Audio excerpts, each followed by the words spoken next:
तो मैं आपसे लगातार अलग अलग राशियों के बारे में बात कर रही हूँ। इस वीडियो में आपसे बात करूँगी कि कर्क राशि वाले लोगों के लिए सितंबर का पूरा महीना कैसा रहेगा। अ वेरी वार्म वेलकम, बहुत स्वागत है आप सभी का। मैं हूँ आपके साथ भावना शर्मा।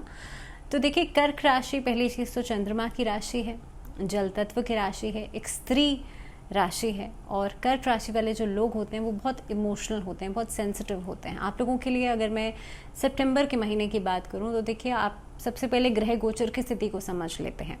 ये जो चार्ट आपको दिख रहा है स्क्रीन पर, इसके हिसाब से अगर देखा जाए तो आप लोगों के लिए दशम भाव में बृहस्पति और उनके साथ राहु काफ़ी हद तक आप देखेंगे ये बदलाव लेकर के आएंगे, नौकरी में बदलाव लेकर के आएंगे। इसके अलावा बृहस्पति जो है वो 4 सितंबर को वक्री हो रहे हैं, यानी कि रेट्रोग्रेड हो रहे हैं। अष्टम भाव में शनि वक्री हैं और यहाँ पर इनकी मौजूदगी काफ़ी हद तक आपके करियर में आपको एक अलर्ट साइन दे देती है।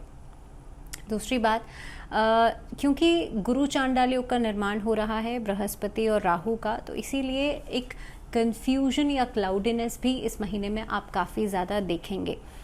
अगर मैं बात करूं यहाँ पर केतु की, तो केतु जो है वो चौथे भाव में विराजमान रहेंगे। साथ ही साथ में संपत्ति को लेकर के वाद विवाद लेकर के आएंगे।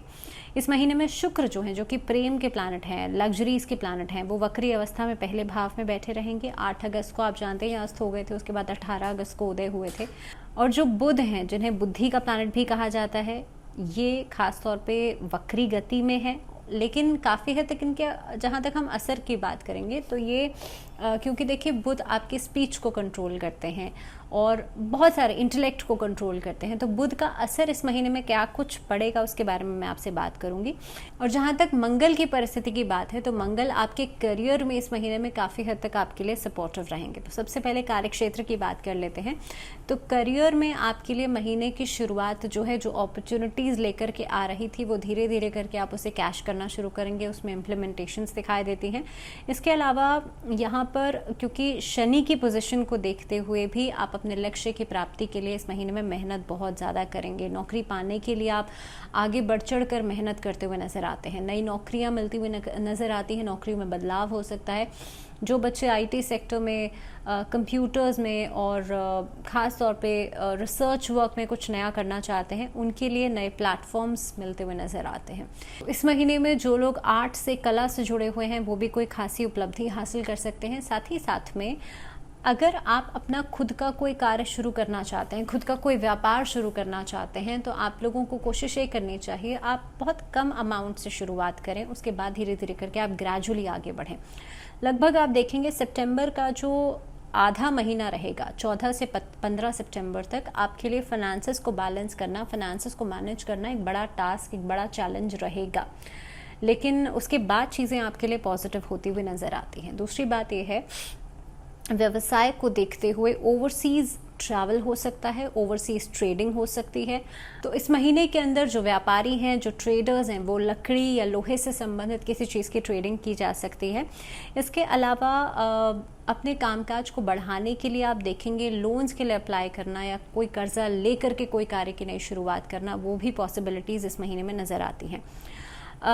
आर्थिक स्थिति की मैं बात करूं तो इनिशियली जो उतार चढ़ाव आप देख रहे थे अपने कामकाज में, अपने व्यवसाय में, और खास तौर पे फाइनेंसेस की वजह से, वो सभी चीज़ें अब रिजॉल्व आउट होते हुए नज़र आ रही हैं। अगर एक्सपेंसेस की बात की जाए तो खर्चों में बढ़ोतरी होती हुई नज़र आती है। महीने की शुरुआत में राहु, बृहस्पति और शनि की पोजीशन जो है वो इनिशियली आपके एक्सपेंडिचर को बढ़ाएगी, लेकिन धीरे धीरे करके ग्रेजुअली कम करेगी।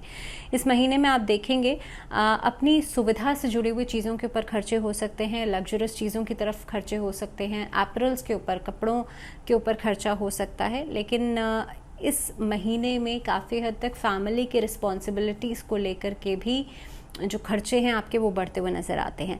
अगर बात करी जाए इन्वेस्टमेंट्स की, तो प्रॉपर्टी में इन्वेस्टमेंट, पुराना किया गया इन्वेस्टमेंट, वहाँ से कुछ पैसा आता हुआ नज़र आता है। इस महीने में भूमि भवन से जुड़ा हुआ कोई इन्वेस्टमेंट जो है वो आप करते हुए नज़र आते हैं।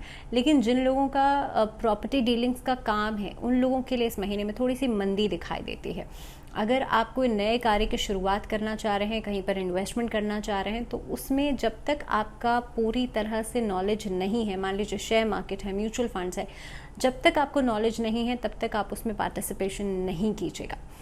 बात करी जाए रिश्तों के लिहाज से तो देखिए जहाँ तक प्रेम के रिश्तों की बात है वहाँ पर शनि की पोजीशन को देखते हुए यहाँ पर एक कंपैटिबिलिटी को बनाना थोड़ा सा मुश्किल हो जाएगा। छोटी छोटी बातों पर मिसअंडरस्टैंडिंग्स नज़र आती है लव रिलेशनशिप में। इनफैक्ट किसी भी लव रिलेशनशिप के लिए हो सकता है कोई टेम्प्ररी ब्रेकअप्स भी नज़र आते हैं। तो ख़ास तौर पर कर्क राशि वाले लोगों को, क्योंकि बहुत ज़्यादा इमोशनल होते हैं कंसर्न्स, तो आप लोगों को इस चीज़ का ध्यान रखना होगा कि आप छोटी छोटी बातों पर अपना दिल छोटा नहीं करें। छोटी छोटी बातों पर आप बहुत बड़े डिसीजंस के बारे में नहीं सोचें। और ख़ास तौर पर जब जिस समय पर कोई वाद विवाद से जुड़ा हुआ कोई बातचीत चल रही है या आपका कोई आर्ग्यूमेंट चल रहा है, उस समय पर तो आप कोई बड़ा फैसला नहीं करें। तो और अगर बात करी जाए दाम्पत्य जीवन की, तो दाम्पत्य जीवन के लिहाज से देखिए इस महीने में जितनी आपने एफ़र्ट करी हैं अपने रिश्ते को एक बैलेंस में लाने के लिए, वो सभी एफ़र्ट्स आपके रंग लाएंगी। इस महीने के मिड में आप देखेंगे कि एक अच्छी कंपैटिबिलिटी बनती हुई नज़र आती है। किसी रिश्ते में आप कमिटमेंट्स के बारे में सोच सकते हैं। इस महीने के अंदर कोई मांगलिक कार्य हो सकता है, किसी से विवाह की बातचीत चल रही है, वो चीज़ें रिश्ते तक पहुंच सकती हैं। तो काफ़ी हद तक आप एक लव अट्रैक्शन और कंपैटिबिलिटी आप वैवाहिक जीवन में देख सकते हैं। जहाँ तक पारिवारिक जीवन का सवाल है, पारिवारिक जीवन के लिहाज से ये महीना थोड़ा सा ट्विस्ट एंड टर्न्स लेकर के आएगा। सिबलिंग्स के साथ आपस में रिश्ते को बनाना चलाना थोड़ा सा मुश्किल हो सकता है, लेकिन वहीं पर परिवार में आपस में जो एक प्यार प्रेम है वो बढ़ेगा, आपस में रिस्पेक्ट बढ़ेगी। घर के बड़े बुजुर्गों की सेहत का ज़रूर ध्यान रखिएगा और घर में जो छोटे बच्चे हैं, खासतौर पर जो इन्फेंट्स हैं, उन्हें नज़र दोष से बचाइएगा। कोर्ट कचहरी के मामलों को लेकर के आपस में परिवार के बीच में मतभेद हो सकते हैं। छोटी छोटी बातों को लेकर के ऐसे क्लैशेस उठ सकते हैं जिसमें कि आपकी राय कुछ है और परिवार वालों की राय कुछ और हो।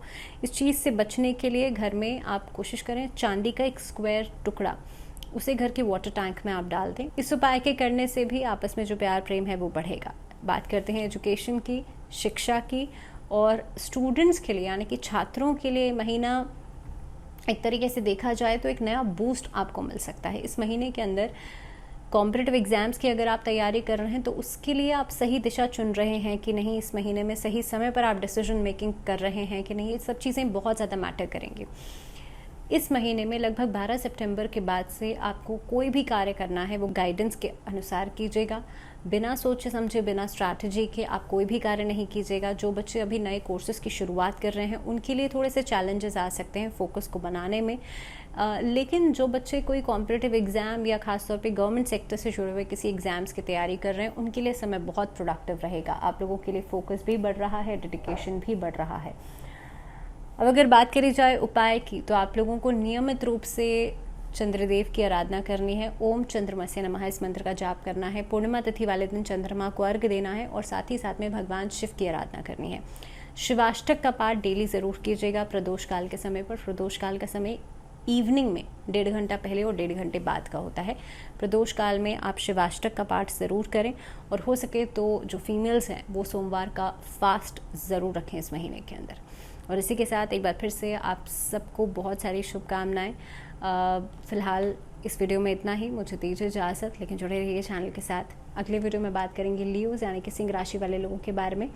तो अगले वीडियो तक ध्यान रखिए ढेर सारा अपना, and with lots of love.